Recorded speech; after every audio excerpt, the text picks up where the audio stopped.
కేంద్ర మంత్రి కిషన్ రెడ్డి హైటెక్ సిటీ రైల్వే స్టేషన్ పునః అభివృద్ధి పనులను ఎంపీ కొండ విశ్వేశ్వర్ రెడ్డితో కలిసి సందర్శించారు. తెలంగాణలో మోదీ ఆధ్వర్యంలో 40 రైల్వే స్టేషన్ల అభివృద్ధి పనులు వేగంగా జరుగుతున్నాయని తెలిపారు. ఇందులో భాగంగా 26 కోట్ల పనులకు అదనంగా మరో 10 కోట్లతో హైటెక్ సిటీ స్టేషన్ అభివృద్ధి జరుగుతుందని, ఇక్కడ 4 లిఫ్ట్లు 2 ఎక్సలేటర్లు ఏర్పాటు చేసి ఫిబ్రవరిలోపు మొదటి దశ ప్రారంభం కానుందని చెప్పారు. సంక్రాంతికి 16 స్పెషల్ ట్రైన్స్ అందుబాటులో ఉంచుతామని, అలాగే యాదాద్రి వరకు ఎంఎంటీఎస్ రైళ్లను త్వరలో పొగిడిస్తామని ఆయన ప్రకటించారు. తెలంగాణ రాష్ట్రంలో నరేంద్ర మోడీ గారు ప్రధానమంత్రి అయిన తర్వాత రైల్వేల అభివృద్ధి చాలా వేగవంతంగా ముందుకు తీసుకెళ్తా ఉన్నాం. ఉన్నటువంటి రైల్వే స్టేషన్స్ అన్ని కూడా నూతనంగా పునర్నిర్మాణం చేస్తా ఉన్నాం. ఒకేసారి 40 రైల్వే స్టేషన్స్ పునరుద్ధరణ చేసేటువంటి పనులు తెలంగాణ జరుగుతున్నాయంటే తెలంగాణ పట్ల నరేంద్రం చేసుకోవచ్చు. ఏదో 1-2 రైల్వే స్టేషన్లు రీడెవలప్మెంట్ అంటే అర్థం చేసుకోవచ్చు.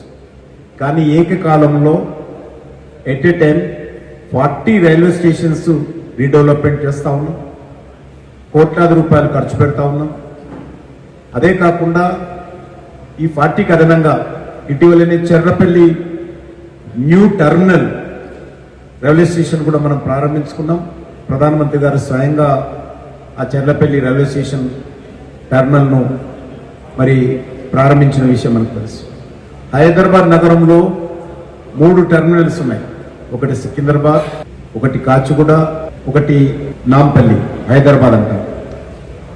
ఇవి మూడిటికి తోడుగా ఒకటి చెర్లపల్లి మన గ్రేటర్ హైదరాబాద్లో అడిషనల్ టర్మినల్ మనకు వచ్చింది.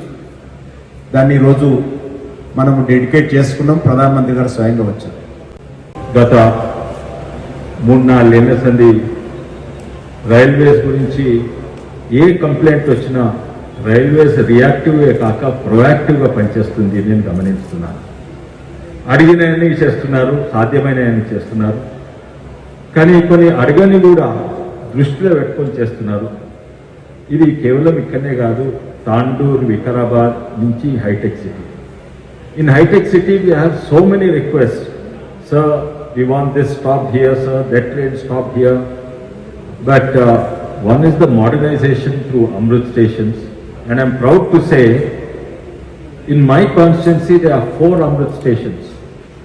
And in Vikarabad, Tandur, Hafizpet, and of course, this one. And I think Railways has done tremendous contribution to the state of Telangana, and I'm particularly happy that to the Chevella